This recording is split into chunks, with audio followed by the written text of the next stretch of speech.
All right. So who's up for a little chat and giggle? Are you guys? Yeah, should we do like another singing one where we like sing like our names in harmony or something? Oh, you mean for an opening of the show? For the opening? Right now. Ready? I'll. Will you hold a note and I'll build it and Jason will top it. I don't even know what I know. Just do it with your name. Will. John. Jason. SmartLess. Welcome to SmartLess. What's wrong with that? Oh, God. SmartLess.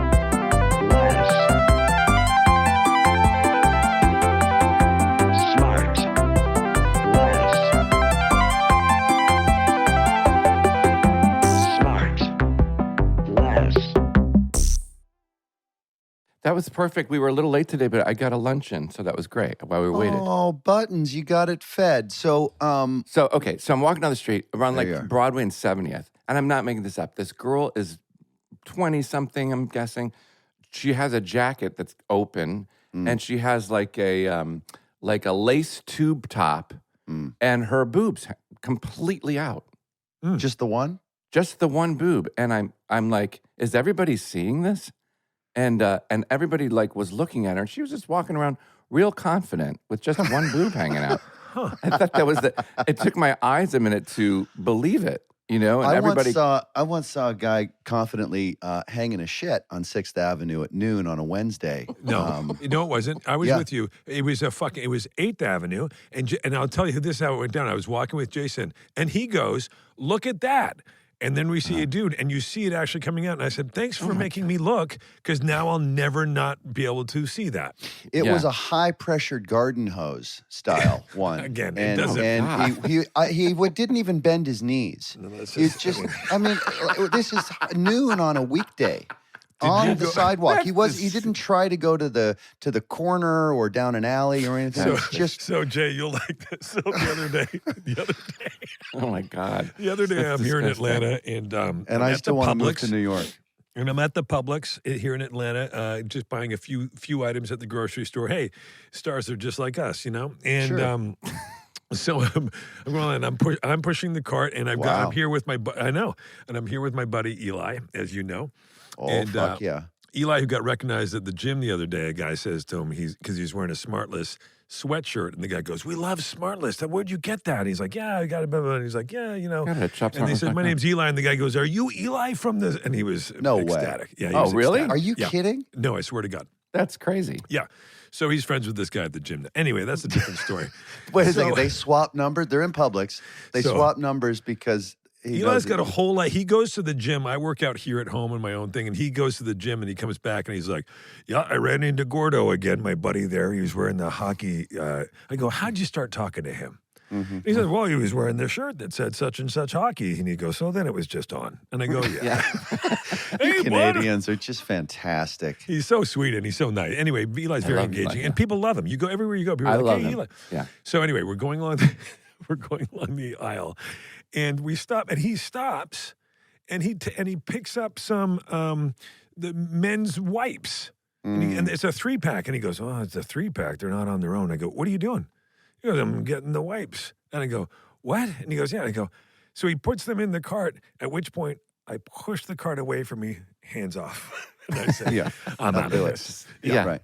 That's I'm it. not Yeah, you don't I want to be can't caught have anything getting to do that. with no, I can't be No. associated with the wipes. You know what I mean? did get a text from our friend JT, Justin Thoreau, last night. Oh, And I have to share what he said, and I'm sure he'll be so happy I'm sharing this. He said, we're chatting, let's get together, we're going to have dinner, blah, blah, blah. And he goes, by the way, I saw a picture of Bateman and Arnett yesterday. Are they skipping body day like every day? That son of a bitch. Wow. Well, listen, when you're walking around with 2% body fat and freezing in the middle of summer as a free. result, I don't want to hear it from him. You know, talk about somebody who's malnourished, Will. You know? it's true. He Why don't is you take a run at malnourished. him, you know? I'd like to. Don't worry, I do. As you know from his insane text that when he's tries to be poetic, you know, he gets like real in our other thread that we have. God, we're in too many threads now, are we? Yeah, we are. Jason just got pumped back. Jason just got pumped back into the Octordal Quirtle Wordle. I know. I just saw that Affleck is now in it. I'm not happy about it. Well, no, that got put out there. That I guess that Ben, as we know, we had him on here, but he's not part of it, and he claimed that he was just in a Wordle thread with you. And anyway, remember, Sam was all aghast. Yeah, I'm not happy about it. I didn't ask Matt to do that. He just thought it would be a fun goof if he just put me back on there. And then sure enough, first thing the next morning, it's not even 7:30 in the morning. And I'm in Austin. So that's 5:30 in the morning for me. And these freaks who are on East Time are already done with their an hour of crossword type wordplay. And they say, Bateman, you're up. I'm like, I haven't even evacuated myself yet. Like, Which I brought easy. up, which I did bring up. Which you did, yeah. 'Cause And I like to do my thing with this Wordle stuff when I was on deep in the afternoon, right? Sure. I do it before I go to bed. But these guys like to know who won and who lost before breakfast. And talk about it. Right. And Bradley and I were up early already going like, wow, that was a tough Octordal. I know, the fourth guess. Yeah. And I wake up, I look at my text thing, and I've got 19 texts already. I'm like, ooh, something exciting is happening in my life. And no, it's just a long Wordle thread. Yeah. Yeah. All right, listen, let's get to it. These Oh, there's two. we have two guests. All right. Now we've had two guests before.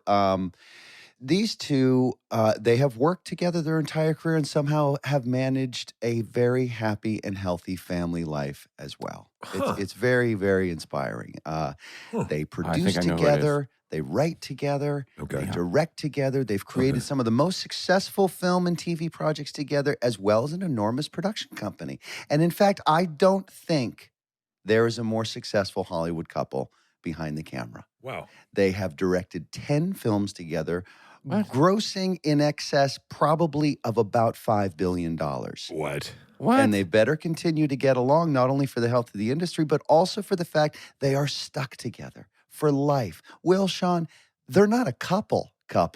They're a couple of brothers. Guys, it's our friends, the Russo brothers. Oh, get out of town. Yeah. Anthony and Joe. Look at this. Wow. I was going to leave that on and make you guess. That's really cool. It's a family reunion with all of us. Are you fucking kidding me? What's up, Good boys? morning. Nice to meet you guys. It's been about 20 years. Good to meet you too. It's been 20 years since the pilot of Arrested Development, but you've worked with Will a few times since then. That's right. And we've bumped into each other a bunch since then. Bateman, you haven't aged a day, I have to say. I know, it's amazing, isn't it? Well, I sleep in olive oil. Yeah. And I go down to Tijuana a couple times a month for experimental medical work. Infuse some Paul Rudd blood into your body. Paul Rudd blood. Yeah. Will, I didn't want to say anything. You don't look as good as... I know. I get it. Listen, it makes a lot of sense. I say the same thing about JB. He looks incredible. He has not aged. I look like my own father now. Are you living in a tent in your home? He's got tough lighting there in the whisper booth. It is tough.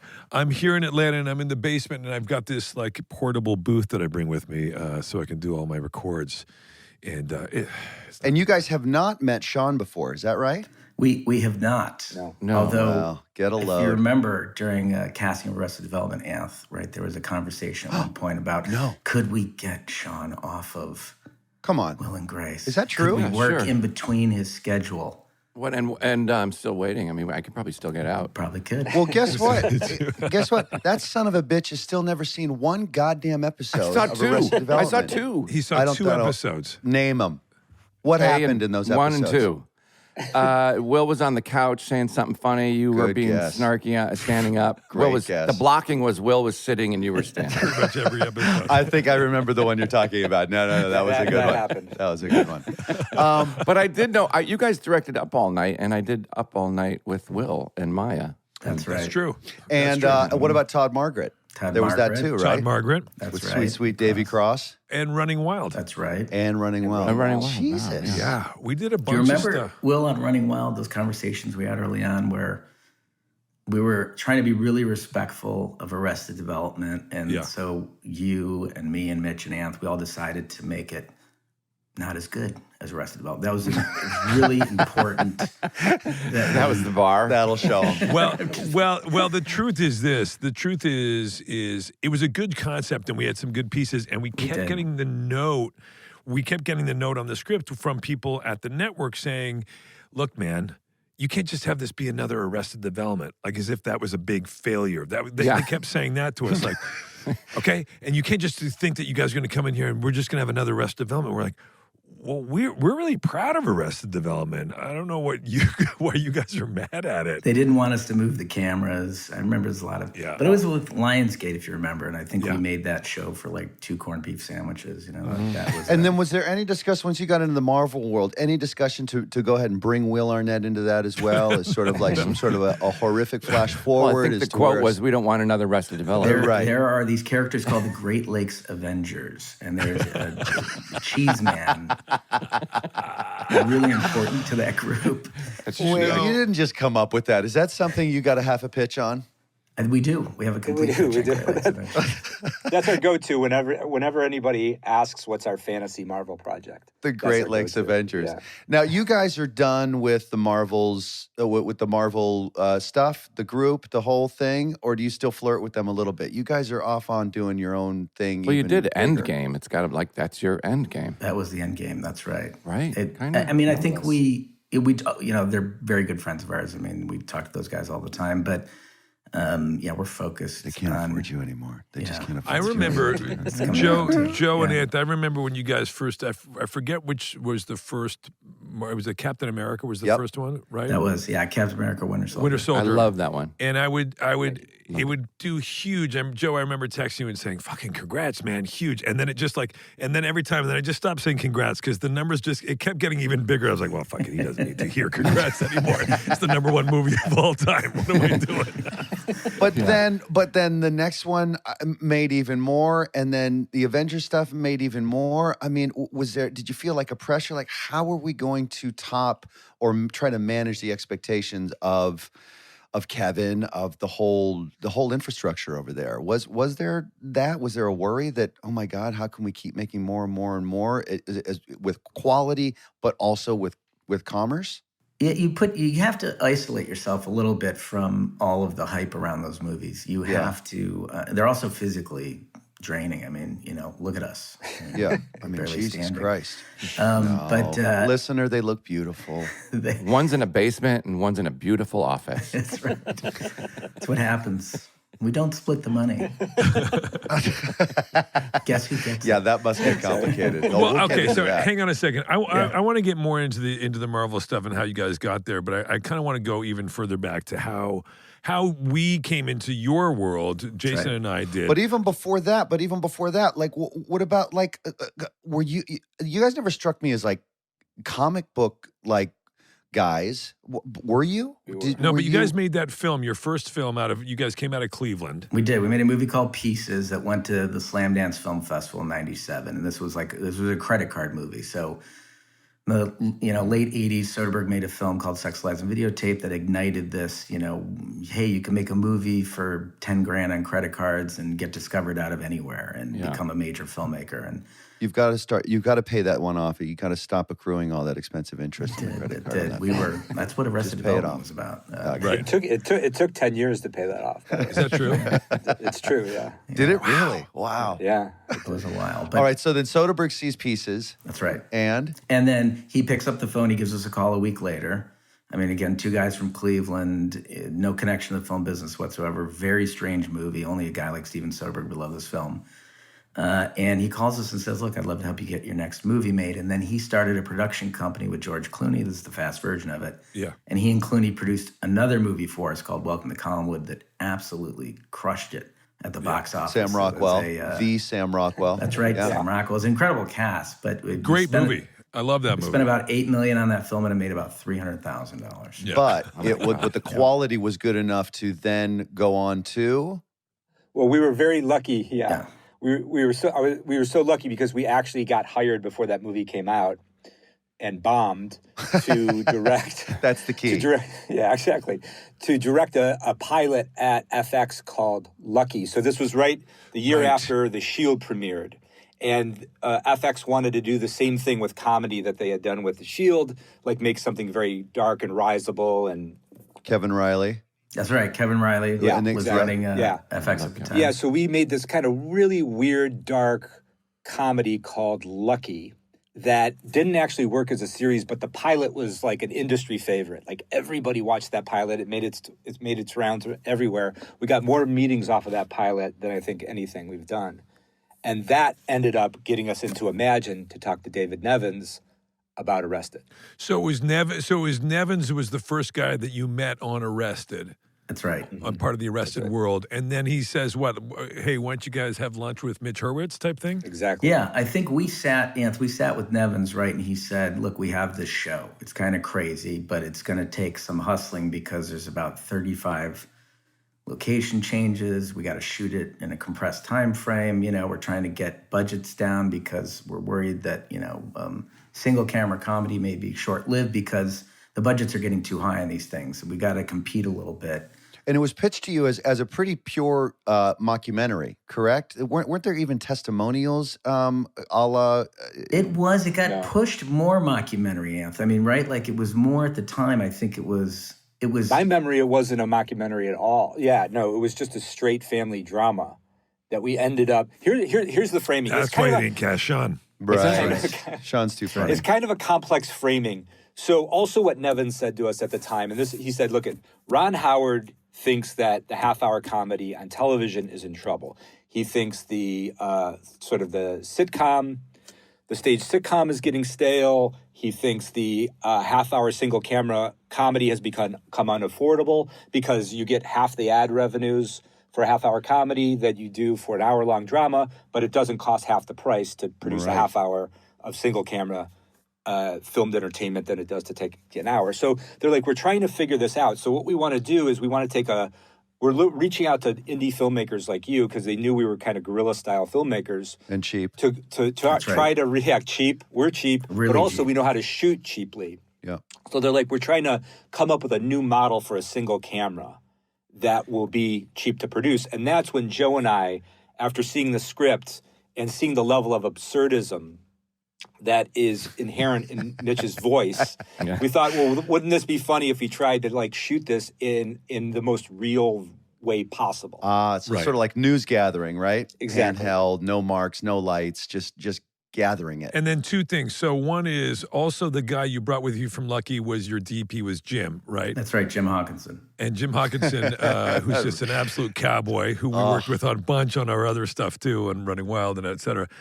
And Jim came in, and you guys, the three of you guys, had worked together and already had that. You already had that shorthand when it came to shooting really quickly, lighting really quickly, and just getting, right, using a lot of existing light if you had to. Yeah, Lucky was the same thing, right? It was a very aggressive handheld show shot shot on the streets of Vegas, so we couldn't light things. I mean, not a big budget. It was FX, early phase of FX, and so we had developed this run and gun style, and I remember, the Dogma was big at the time. They were making the Dogma films, if you remember that, where, actors were getting letters that said, don't expect a trailer, do your own makeup, this is a no-frills production. And we may have even sent that out with the script at one time. That's how I got the script to Arrested Development. Yeah. In fact, it was reading that cover sheet that convinced me that there's no way they're going to let me be a part of this cool thing. Because it was declaring like, we don't want... Because your makeup budget? Well, there's that. But yeah, we don't want any of the traditional sort of known, basically hacky, safe TV stuff, and that was my middle name. No, Will, it's okay. Jason, how dare you? Multicam. Don't sitcom, you say that? Let me say that. Now, if we get into the casting of it, we could talk about that because it was true. There was a stigma against Bateman at the time. Yeah. And I remember we kept bringing you in with other actors to keep putting you in front of the studio. And there was this conversation constantly because Anthony and I were like, the guy's fucking perfect. Why can't we cast him? And they go, he's a brings sitcom baggage. guy. He's been in a lot of pilots that haven't gone to air. He's cursed a little bit. I don't know that this is the. And then we would hear this and just have these blank stares on our faces, like this is the stupidest thing we've ever heard. That and you had no idea who I was. It's like, what do you mean? Oh no, we watched you. We watched. And you. Clooney, you had and Clooney had somewhat of a long career, let's say, in the pilot world. Yeah, that's right. 11 yeah. pilots or something like that. Yeah, and things were working out for him. George had the same stigma though, right? Where he had like a bunch of failed pilots before VR. Yeah. Right. No, I remember feeling incredibly lucky that I got that. I mean, I wasn't sure how many people were going to watch the show, but I knew that it represented a complete opposite for the stuff that I had been doing in the hopes of kind of creating a reset. You were the anchor of it, Bateman. I mean, like, the show doesn't work because everyone is so insane on the show. It didn't work without a conduit for the audience, somebody that the audience could come in through. Yeah. And what you don't want typically with a comedy is when you have a straight man and everyone else is insane, it's very hard for the straight man to get laughs. It's the opposite was true with you, and that's what we kept saying is, this character is going to be flat. And there were other actors that were trying to push on us that were, very straight, and it had a generic feel to it. Wait, I've never heard these names. Are you drunk enough to start sharing some of these names? Should we wait? Just go get a beer. It's a Sunday morning right now. If you're just joining us, thanks for listening to the Arrested Development Rewatch podcast. Listen, I have a question for you, me, and Dupree. You and me, Dupree. Hang on. I want to talk about Captain America, the Winter Soldier. Hold on, comic dork. We're going to get there. Hang on there. We have spent the last 8 episodes talking about Dorkville and Star Wars and Tabasco Theater and shit. Fuck up for 1 minute. Let us have one moment to talk to the Russo brothers. By the way, I will say, Jason. So go ahead, Anth. Go ahead. No, I just want to say, listening to your other shows that you've done with the Arrested Development people, I always feel horrible for Sean. And I like coming into this, I was like, oh my God, are we really going to do this to Sean again? It is kind of like a cult. I love it. He's still fighting digestion on his lunch. He's fried busy. chicken sandwich. Yeah. So Jason comes in, you guys are stoked. He's the perfect, I've always said, the perfect blank canvas, right? Like every art is like a blank. You give him line readings. He does whatever you tell him to do. Yeah, just a blank canvas, just the whitest canvas for the other colors to really pop. But he comes in and then he comes in and he reads, and then you guys are like, yeah, you feel vindicated. He's great, and then you start building the pieces around, and you start trying to find all those other actors, and it just it must have been like my question is, did it go the way you thought it would, or did it all happen like in this kind of surprising way, like, oh, fuck, this person and this person? And super surprising. I mean, you were probably the biggest surprise, but if we go through... Yeah, because that was a hardest part to cast, wasn't it, Joe? It was by far the hardest part. And, we had a incorrect take on Job, I think. Remember that, Amp? Yeah. For a while, we were playing him like the pull my finger uncle, this weirdo that was, living up in the attic. And so we were bringing in a lot older actors, and it just kept going creepy, And you could have just called him Fartnet. Pull my finger fart. Then we got Arnett, and it got even creepier. And we went, that's it. We're like, perfect. This is it. Let's lean into it. Exactly, but I think Michael Cera was first, if I remember correctly. Because it was, as you guys know, the whole casting process on that show was difficult. The network never really loved the show. No. Mm-hmm.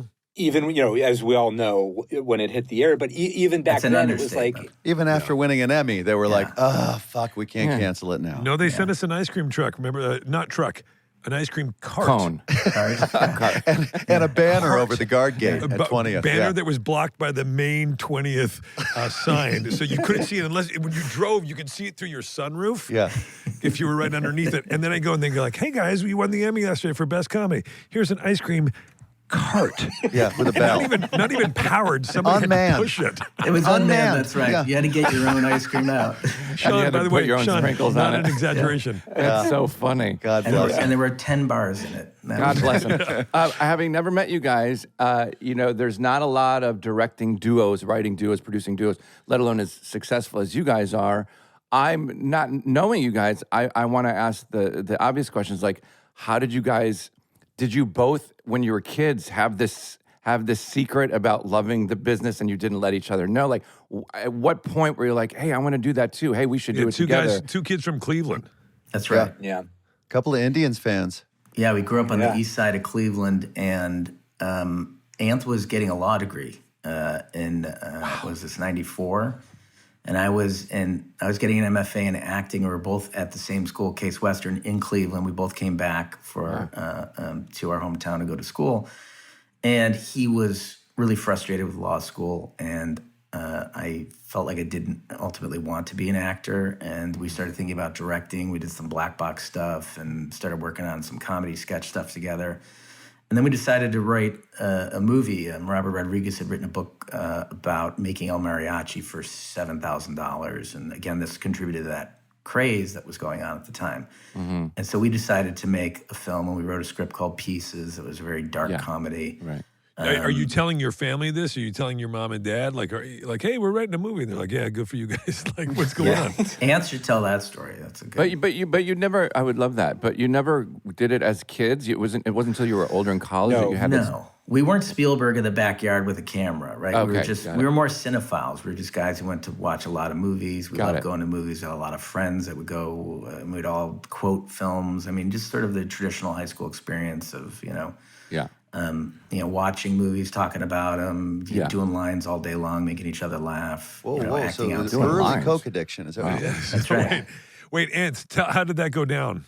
Oh, so eventually, as we started to get more and more serious about it, I eventually did tell my parents that I was living in their house at the time, that I was going to leave film school to go all in on the filmmaking efforts. And I think, my dad didn't speak to me for 6 months, even though I was living in the same house with him. No way. He would kind of grunt as we would pass each other at the refrigerator or something. But anyway, eventually he became a very big supporter. He was convinced we were going to be broke artists. I remember it actually was the Emmy for Arrested Development that when he finally went, okay, fine, you guys can do this. That's hysterical. We're not even doing it for years. Yeah, I think he's the one that sent the ice cream cart. So you guys do you do Arrested. You guys direct the pilot, and you direct I would say the bulk of the episodes of the first 2 seasons. Nobody directed more episodes than you guys. Some of the great, some of our favorite episodes, obviously with you guys, and Jason and I talked about this too. All of us, and you guys are part of you guys and me and Jason and the cast and Mitch and everybody. We made those first. Not Sean. No. Those first 8 episodes completely in a vacuum. We had no idea if people were going to like them or think that they were shit. And so we were kind of like this real tight group of us just doing it with no feedback. And it's and we're taking big swings and thought fuck, we could. I remember driving home some days after shooting going this might be the worst thing ever. Or riding that Segway around, copping attitude. No idea. Yeah. I might get ridiculed for this. Or, you know what I mean? I had no further to fall. I was fine. I'm comfortably on the bottom. But then we have a lot of fun doing it. And then the show ends, and you guys end up sort of moving on and doing a bunch of other stuff. What was the first... When you kind of started to break out of the Arrested world, what were you guys thinking? Okay, now we want to do X or Y. What was the plan? Well, I think really what was going on then, we had struggled so long to sort of make a life as indie filmmakers and then kind of segue into television, that once Arrested had that success, once we won the Emmy, it was all of a sudden we had work coming at us for the first time in our lives. Everything prior to that point was just us pushing the boulder up the hill, right? Trying not to listen to people tell us no. Now it's chasing you. Yeah, all of a sudden it was coming at us. So we welcomed that, and we had a run in television there that ended up turning into shows like Community and Happy Endings, and right, a few other shows. What our process would be was basically what we did on Arrested, where we would come in. We would direct a pilot because, again, we had sort of patterned ourselves as sort of indie feature makers. So we would approach a pilot like it was a feature, sort of execute it like that, and then we would stay on with the show for, just like with Arrested, for a season or 2 and do some episodes, and then kind of pass it on. Normally the show would be canceled by that point, but we would. But that became our process. Right, and then what was the first big film after your television run there? Captain America. Yeah, It was. In between, we did You, Me, and Dupree. Oh, You and Me, with Dupree. Owen. Right. Yes. Which by the way, I also did the table read of. Remember that? That's right. I played. That's right. I think was Michael Douglas in that. Yeah, Yeah, that's I right. did. I read his part at the father-in-law. table. Right? You built the cake. That's That's awesome. hysterical. That is very It's a cool. long and storied history, Mr. Arnett. It's crazy, right? Yeah. I remember Downey calling me about you guys saying, so what do you think about I remember getting that call going, holy shit, the Russos are going to do a fucking Marvel movie?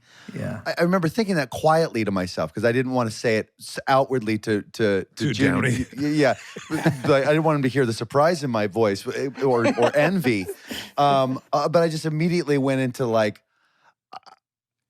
I got so excited thinking about you guys combining with his humor and his sensibility and his comfort on set and you guys just the way you just move around through the set. I just thought I couldn't say enough about what a great match that would be. I mean, I'm not taking any claim for him signing off. No, I you just should take remember all the- being No, you completely should. surprised that he was calling Fuck, about this that. is a great clickable story for the internet. Clickable. Jason Bateman is responsible. Yeah. Wow. I'm happy to repeat that. But here, I'll tell you something. The other side of that coin, I mean, there's a lot of truth in that because, the first Captain America movie we did, Winter Soldier, Downey wasn't in it. Amazing. Then we went back with our partners, Marcus and McFeely, who wrote all the Marvel work that we did. And we conceived the next Captain America movie, Civil War. Yeah, amazing. Downey was never supposed to be in that movie. He wasn't contracted to be in that movie. But we had designed a story where it was built as a two-hander between Captain America and Downey's character, Iron Man. So we finally got the approval from Marvel. Kevin Feige said, okay, let's do this. He got the approval from Marvel Publishing in New York. We're going to do it. And he said, okay, now you guys got to go get Downey. He just tossed it to us. That's an easy fish to boat. Yeah, exactly. Yeah, listen, Robert, we want you. I know you've revitalized your career playing a superhero. We want you to be the villain in this next one.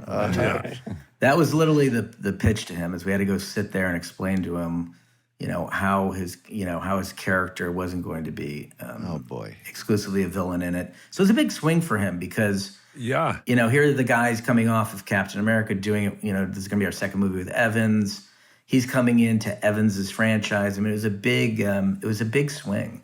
Yeah. And I'm stunned. I'm still stunned he said yes. Mm-hmm. Well, but he loves taking chances, as you know, and he's such a. I would have loved to be in that meeting of you guys convincing him, and I can imagine the questions that Downey asked you guys because he's so thoughtful, and he's thinking from so many different steps ahead, always in sideways, like in every direction, right? I just want to see his outfit. I want to know what he was wearing. He had us out to the house. He might have been in shorts and a T-shirt, Anthony. Remember, he was kind of laying on a chaise lounge thing. And, Anthony and I are sitting across from him, leaning forward, excitedly pitching. And then this happens. And then Sweating. Right.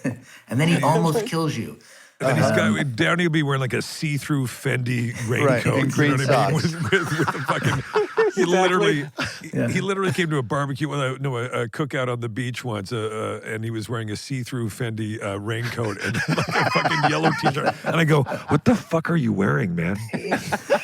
A see-through raincoat. But nobody can pull it off like Downey. By the way, he made it look cool. And like if I wore it, I'd look like the worst tool of all time. He's a walking piece of art. He is a fucking piece of art. Guys, I have two questions. about Endgame really quick. Yeah. One is, I'm sure you've seen the reactions on TikTok and everything, like the crowd reaction videos on about Endgame. It must have been like so satisfying and thrilling, and like that was just huge.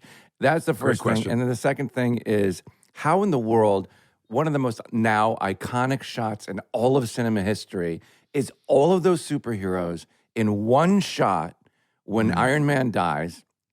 And they're all lined up, and the camera goes through every single one of them. And what'd you say? Nothing. What did he say? I guess I don't need to see that now. Well, it's 18 years old. No, I saw it. But no, so the camera Sean, goes... have you still managed to scrape the jizz off your TV from that? No, it makes everybody look Super Bowl beautiful. for you. Yep. And so, anyway, so it goes through, and the camera goes through, and every single superhero ever, like in every single movie, as somebody in the business watching, I'm like, how did you organize everybody's schedule to shoot all. There's so many schedules to figure out. We start with number 2 first. Yeah. That took a year. That took a year of planning. Just that shot. Yeah, and we referred to it as the wedding. I mean, it took us a year to plan how to get all those people together, and then we had a couple of months to plan out that shot. Wow. But I remember the day that we sent a drone up just to get footage of base camp that day. I've never seen anything like it. You know, It was everybody said it was the largest base camp they'd ever seen in their 40 or 50 It went year on career. for miles. I mean, it was insane. In excess of 50 trucks. Oh, probably. yeah. And it was the Deal Points Olympics, I bet. Oh, Yeah. for sure. Yeah, not a cheap A scene. portal to portal meeting trailer requirements, meeting food and budget, right? Just workout trailer, everything. Oh my God. But we rehearsed that shot, Sean. We scouted that location multiple times. We brought stand-ins. We rehearsed the entire shot over and over. Yeah. So that we refined it because it was Amazing. So, I mean, there was so much name pressure an on it. actor, and they were in that shot. It was crazy. It was a lot of pressure. It was, and I remember, that day we were able to shoot that on a ranch down outside of Atlanta. So we had control of the property. There was no paparazzi around, right? It was several hundred acres, so it was very clandestine. And to get on the set that day was the most intense security. You had to be at the highest level, sort of the inner I'm circle sure. of And how people. long did it take to actually film the scene? I think it took us about 2 hours. I probably did that shot like 8 or 9 times. You're only getting people stand around for so long because they're not really doing anything. They're They just got to standing get on the back shore. to the cable machine. And it was so impressive. Blast So backs and buys. Yeah. Well, it interrupts a lot of workouts. Yeah. But those fan reaction videos too, Sean, that you brought up, we've watched those things so much. I mean, they're some of the most satisfying things we've ever seen. Amazing. And, I mean, to see a movie theater, to a crowd to react like that in a movie theater that's not a live show. Yeah. It just was extremely rare, and it's for people who just love that experience in the theater. It's just was priceless. Yeah, and my God, growing up for me, it was like Star Wars because I'm not. Star Wars was the thing, but one of my godsons, Sammy, he was like crying his eyes out when Iron Man died, and I was and he called me. I'm like, what's the matter? He's like, Iron Man is dead. I'm like, it was such a huge deal for this massive generation of these fans in a way that it was just so cool to see. Sounds the like new Sammy fan. needs to get a life, to be honest. Yeah. No, Sam might want to take a step let's just put it outside. in perspective. You know what I mean, Sammy? I mean, it Sunshine sounds like there's outside. some bad parenting or something. But let me ask you, guys. JK, we love Sammy. What about your own kids and their reactions to you guys being part of something that is such a huge part of? I'm sure their friends and everybody loves the movies and they do too. And can they appreciate it in the way, knowing that that you guys made these movies? It's a really complex question. Yeah, I think it's like, the same movies that took us away for 2 years. Right. But my kids are not big comic book fans. So it was interesting. It's grounding because you come home and they could give a shit, Right.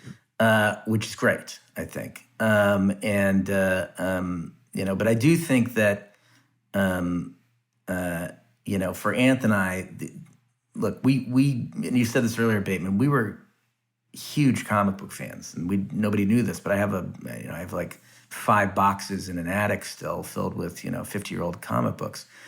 So this was a dream come true for us. And what you were talking about, Sean, is watching these reactions in the theaters. That's who we were as kids, Yeah, right? that's I what I'm watched saying. Empire Right. Strikes Back Yeah. like 5 times in a row in one day, sitting in the front row by myself, Exactly. crying at the end every time. That was me masturbating behind you.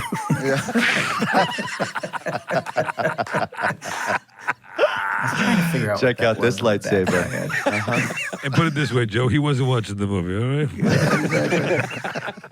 But to be able to give that to, that, you want to recreate that experience. That's what we wanted. That's what we love about film. So if there's a line you could draw from who we were as kids to these movies. Right. Arnett's falling out of his booth right now. He cracks himself up all the time. We'll turn him down in the mix, and you just keep talking. Exactly. Well, did you guys get any advice when you were first starting out as directors? doing films at a tiny scale that you're still using today on stuff that you're doing at a massive scale? Are you, or have you changed so much as directors, had to adapt so much as directors, that everything you learned at the beginning is not really applicable now? Or is there some evergreen stuff? Don't work with Jason Bateman was number one. Aside from that one, Yeah. aside from that lesson learned. Look, at the short answer, I think for us is like, because we've done so many different things, like we've made movies for as little money as you could possibly make a movie for, and we've made movies for as much money as you can make a movie for. We've done TV, comedy, drama, network, cable, streaming. We do shoot commercials. So it's like for us, because we like working in all these different forms, it's kind of all the same for us. Like we have the same process no matter what we're doing. We just sort of dream up something that's exciting to us and then figure out how to execute it. So it's kind of just that process repeated over and over again. So I think, and we love technology. We've always loved the way that technology allows you to create certain feelings or effects or just how do textures. You stay up on that? Because I'm sure that, if you can imagine it, you can do it nowadays. But how do you know that for sure? How do you stay up on where technology is so that you know whether what you're thinking of is actually manageable? It's hard because you have to use it. So it is really tricky. You have to just figure out ways. And you have to learn it, too. You have to constantly learn. The only way to learn it is to use it, Filmmaking is a giant collaboration between hundreds of people. So you're relying on technical experts, technologists that come in and can show you new things that are going on, tell you about, Favreau's a really good friend of ours, and he's done all this incredible work with Star Wars shows using LED screens and really trying to advance the craft to make it more efficient. And I think the important thing is where technology helps you is, the higher the budget goes, the higher the risk, right? And then a studio becomes more risk averse when you're spending more money on a project. If you can get that number down, then they'll take more risks. They'll take risks on filmmakers with interesting voices, younger filmmakers. I think it's critically important because it has gotten absurdly expensive to tell stories. And there has to be a future where that number comes down dramatically. Yeah, but while you say that, your new project Citadel on Amazon seems to be, the trailer's incredible, by the way. You're doing a show. Tell the audience a little bit about the show. But what's exciting to me is that you're doing multiple versions of the show that kind of cross pollinate each other, like in different territories around the world. Explain that. Basically, it came from Jen Salke came to us, who runs Amazon, and said, "Look, I have this idea. It's basically a business model. Which is I want to do a U.S. mothership show that somehow connects to various local language shows around the globe in some manner. There's interplay between the mothership English language show and the local language shows." And she's like, "Can you guys come up with anything?" We love the idea because we love the global audience. That was one thing that the Marvel experience really turned us on to. We were globally minded all of our lives since we were like early film fans. But, the idea that we live in a world now where you can reach people in every corner of the globe with a story that they can enjoy together at the same time and communicate together. It's just it's a very powerful thing. So we thought, okay, this is a new frontier. This is new technology. Amazon now exists, and their business model says, oh, we can make shows in different languages in different places around the world, and they can talk to one another. Wow. And cast members kind of cross-pollinate as well? That's right. They can. They can cross-pollinate. Also, you're creating Stop saying pollinate. There's something so gross. You really hung up on that. I can't wait to see it. Yeah. Well, and this is a show we produce. This is something that our company, Agbo, Joe and I have been able to, since we moved on from the Marvel, we formed a production company with our partners, Chris Marcus and Steve McFeely, who are writing partners. What's Agbo mean? Real quick. AGBO. Nothing. Absolutely nothing. It's nonsense. That's Picked it out of a phone book. Again, go get that beer, Joe. I want the answer. Yeah. That's so dope. No, here the shortest answer to that is when we were first writing together and we started doing some sketch comedy, we tried to drum up publicity for it. So we wrote an article for the school newspaper that was a phony review of the show. And the reviewer just lacerates the show. And everything he hates about the show is everything we love about the show. and we needed a name for this article. We looked in the Cleveland phone book and found some guy named Gozy Agbo. And that was it. That's hysterical. Wow. Yeah. All right. So Have you I guys love ever it. wanted to dive? By the way, sorry to back up for a second. Have you guys ever wanted to dive into the Star Wars world? Is there plans to do I something? thought you were going in to say there? want to dive into theater. I really wanted you to say dive into theater, specifically musical theater. Oh, it's coming. I know it's coming. Yes. It's a follow-up. Well, that will be a follow-up. we That'll be a follow-up. love Star Wars. I mean, this is the same way that You're not going to say anything that you've had meetings on that you're talking about because you can't talk about Guaranteed it. had meetings. no, on. there were early conversations. There were early conversations with us, and Kevin Feige's a huge Star Wars fan, and there were some early conversations about maybe teaming up with Kevin to do Star Wars. Speaking to take from Jason, there's been a lot of cross pollination. Yep. Between now he's awake. Between Yep. Star Wars and Marvel, a lot of the same because it does have a sort of a similar bees, Yeah. similar sensibility, right between those two worlds. So it makes sense that there have been people who have done both. And I bet you, if I'm Kathy Kennedy, I'm like, I'm calling the Russo brothers because I want Yeah. them to get in here too. Yeah. Couldn't make their deal. Guaranteed. They're too expensive, Will. Not now. These guys are Not now they running can't. the world. But let me ask you this: So then you're you a guys fan, go, but if so you something do- happens, it's great. They're fans. They're on the record as saying they're fans. Yes, we're huge fans. And They're by the available. way, and the ball's in their court. Yeah. So you guys, I mean, by them I mean Star Wars. So you guys, you do all this Marvel stuff, and then you go off and you make a bunch of big movies. You guys made some movies with Gray Man. Awesome. Great. Made Gosling and Evans, Yep. Gray Man, Yeah, all those guys. Cherry with Tom Holland, Yep. yeah. When you go and you do those movies after coming out of that world, do they just seem so much easier? Because like you do, like Sean was saying, for Endgame, you plan a shot for a year and you do all this stuff, and there's so much into it. Now when you make just a regular old sort of action comedy or whatever, you're like, yeah, it's pretty easy. It's something you're starting. I mean, Joe, you wrote Yeah. Gray Man, right? That's right. Yeah, we started. I mean, look, the transition for us after Marvel was more towards artist ownership. We wanted to start our own company. We wanted to start, controlling, creating our own content as much as possible. We went out and raised money. The studio's well financed. Kind of like what Ben and Matt are doing. Yeah, exactly. Yeah. I mean, it's sort of a, for us, I mean, I think, it's a very disruptive time in the business. And to have a place where you can be protected, right? You can protect yourself, and you can work on what you want to work on and at the pace that you want to work on. Hire yourself. Basically, exactly. And, so that was the focus for us. Is Look really for yourself. why we Be a have fan of your own work. Be a fan of your own. Hire yourself. That's what Sean was mumbling behind you, Joe, in the movie theater. Hire Be a yourself. fan of yourself. Hire yourself. Just be a fan of yourself. Hey, do you guys? How much time do you guys spend? I know you keep saying that you should talk about pollinate. Did you when you guys came out? You were young filmmakers, and you were recognized, or you were just sort of discovered, if you will, by Steven Soderbergh. But how much time do you guys spend looking for those new young talents and young voices? Because there are a lot of people out there who are trying to make or are making films and putting them online, et cetera, et cetera. Like what Soderbergh did for you guys. Yeah, Yeah. do you guys spend a lot of time doing that stuff, looking for emerging talent? Yeah, absolutely. I mean, that's a big part of our agenda at Agbo. We and because we're able to, the company is built in a way. It's a well-funded company. It makes large projects. We have the capacity and the space. And Joe and I also look at it as like it's a karmic debt that we owe the universe to find people who are interesting artists who have important stories to tell, and figure out how we realize those movies, because some of those stories aren't going to get through the system any other way. Right. We wouldn't have gotten through the system any other way. So that's really important to us. And in fact, I mean, look, Everything Everywhere All at Once is a Congratulations, by the way. Thank you. Thank you. I wanted to get to that. No, it was such a great night for all you guys. Yeah. That's unbelievable. Yeah. What a it's film. massive. They're incredibly talented, and that's sort of part of these are guys that made a movie with a farting corpse. They're risk takers. They're very Swiss inventive. Army Man. You guys ever see Swiss Army Sean Man? had 3 callbacks for that. Yeah.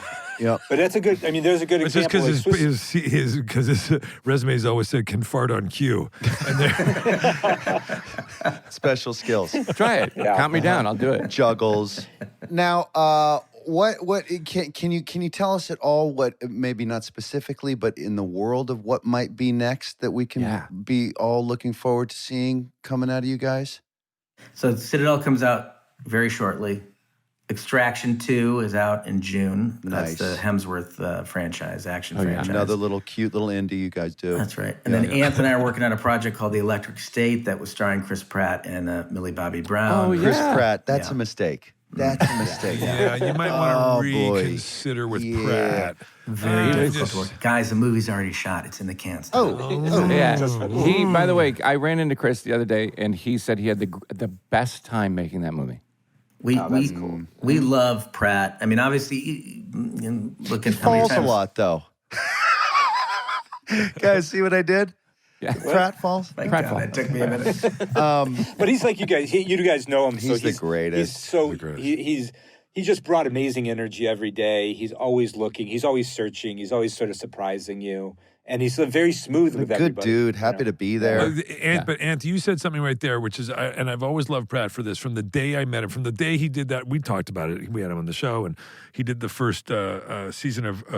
No, he was in Parks and Rec. But I remember the first season. The first time I saw it, he was so surprising, and he always is surprising. Yeah. And it's the ultimate weapon in comedy is that you never know what the fuck Pratt is going to say or do. Yeah. And he catches you off guard, and it's always really fucking funny. Yeah, and that's he's the mark so of funny. somebody who's genuinely funny. And a great golfer. You know, let's He's prioritize He's that. decent. Let's not give him too much. Well, he works too much to be fantastic. Well, I'm realizing as we do tend to work with a lot of the same actors. We like family, we like hanging out, we like having fun. You spend a lot of time on set together. Yeah. But I think we've worked with you probably double what we've worked with anyone else on. So I think we've that done like makes sense. 6 or 7 things together. Yeah, only once with me and nothing with Sean. It's Nothing coming. with It's Sean. coming. Yeah, so I'll double We'll let check that speak my for itself. email. I can beat that everything everywhere all at once script, and I have a 310-page script I'd like to send you. Jesus. Right on let's- the money. Like send it. We'll read it. We'll read it out loud right here. Yeah, we'll do a whole podcast around Just it. workshop it. Yeah. You guys, we love you and thank you Oh, my for God. all of this Such a time. Didn't pleasure. that go by fast? Yeah, Yeah, so fast. you guys. Thank are you great. guys for doing this. Yeah, thank you guys. Thank you. And by the way, it's remarkable what you guys have done with this show. It's like I listen to it all the time. It's true. It's We're blown funny, away ourselves. crazy, surprising, and valuable. So Thank you for even congratulations. calling it a show because it's such a haphazard piece of shit. But let me just say this: I'm so genuinely happy for you guys. It couldn't happen to Me two too, better, man. more talented, nicer fucking dudes. I Yeah. love you guys. I'm a huge, You're the huge best. fan of you That's so guys. sweet. Yeah. Thank you very You much. give you this guys. business Really a good appreciate it. name, you Russo As brothers. do you guys. Thank you. All right, we love you. Love you guys. Have a Miss great ya. rest of the day, Love you and too. we'll see you soon. See you Okay, guys. take care, everybody. Bye, boys. Bye, Love you all. guys. Ciao. Thank you. How about those guys? I didn't know they worked that much on Arrested Development. Oh Yeah, the whole first year, second year, most too. of the most of the first 2 seasons. I didn't know that. Yeah. Oh, I mean, yeah. there are other people, but yeah. Yeah. That's so cool. They're so cool. They're so like chill. Yeah, like imagine that, Sean. Like for all of the gain that Arrested Development afforded me and Will and everyone else associated with the show, to watch what happened with their career Yeah, that's after amazing. Arrested, can you Yeah. imagine Yeah. what Will and I and everyone else was just like, oh my God, Yeah. there they go. And now they've like, up until last year or something, they're responsible for the highest grossing film in the history of movies. In the I know. history. Yeah, like I unbelievable. think probably like number 1 and number 2, and now I think Yeah. it's number 2 and number 3 or whatever the hell it Yeah, is. Avatar. They're just responsible for so much health of this business. I know, But and they're such they're good guys. they're legitimately great dudes. They are such nice Yeah. guys. They're such regular guys who really have not changed. I imagine since the day they moved from Cleveland. Yeah, and in this short amount of time we spent with them, I can tell that they are very balanced individuals. Very. Which is Very. rare in this business. They're very just kind of, together. Yeah. And a pleasure to be on set with. Man, Oh my all God! of And, that. I would love to work Joe with would them. be when we were doing. Remember, you brought up Up All Night when he was coming. He was doing Up All Night, and you go like. He'd be like having a little something to eat, and he was working on his fantasy football, which Jason and I used to do with him at various times. And then he'd be like, "You come back in, and they go cut," and I'd walk in, and he's like talking to the thing, he's looking at his thing, and I go, "Joe, what do you think?" He goes, kind of looks up and says, yeah, let's just do it again. Huh? Maybe just do a little faster at the top there and then look at her in the eye and blah, blah, blah, blah. All right, let's go. And then he's And he'd go back. all right, and yeah, I sit think maybe I can get a trade for this guy. Like he's just They're easy so going casual, and yeah. effortless and just like No in stress. and just, you know what I mean? Yeah. Just It's sweet rare. and on top. Yeah, rare. And they're brothers too. I mean, aren't brothers supposed to fight all the I time? know. That's why I wanted to ask them, but I didn't want to be weird about it. I was like, don't you guys I've ever never get in a seen fight? them. I've honestly never seen them fight. No. Or even get sort of annoyed with one another. No. Not And like us three. No, you son No. of a You bitch. fucking cock. What can't say about how about I didn't ask him about how about splitting the money? That's got to be a pain. I've always wondered about Oh, these yeah. directing duos. Do they get twice the directing budget, or do they have to split? No, it's the probably singular- one, and they split it. But I wonder if that still is the case with them. You know, They might they're get like big a shots 1 now. plus. Yeah, they're big shots. You get a Yeah, 1 they're- plus. But they're family, so it probably doesn't hurt to split. Jason, price of bread right now. Go. Ooh, $1 a slice. Am I close? You're laughing at me like I'm not close. A loaf of bread is $35. And maybe 50 cents for the heels? I don't know. Or are they selling them all together? Do you get a break if you buy a bunch of slices together? And, well, only if you buy them together. Well done, Sean. Bye. Stupid. SmartLess.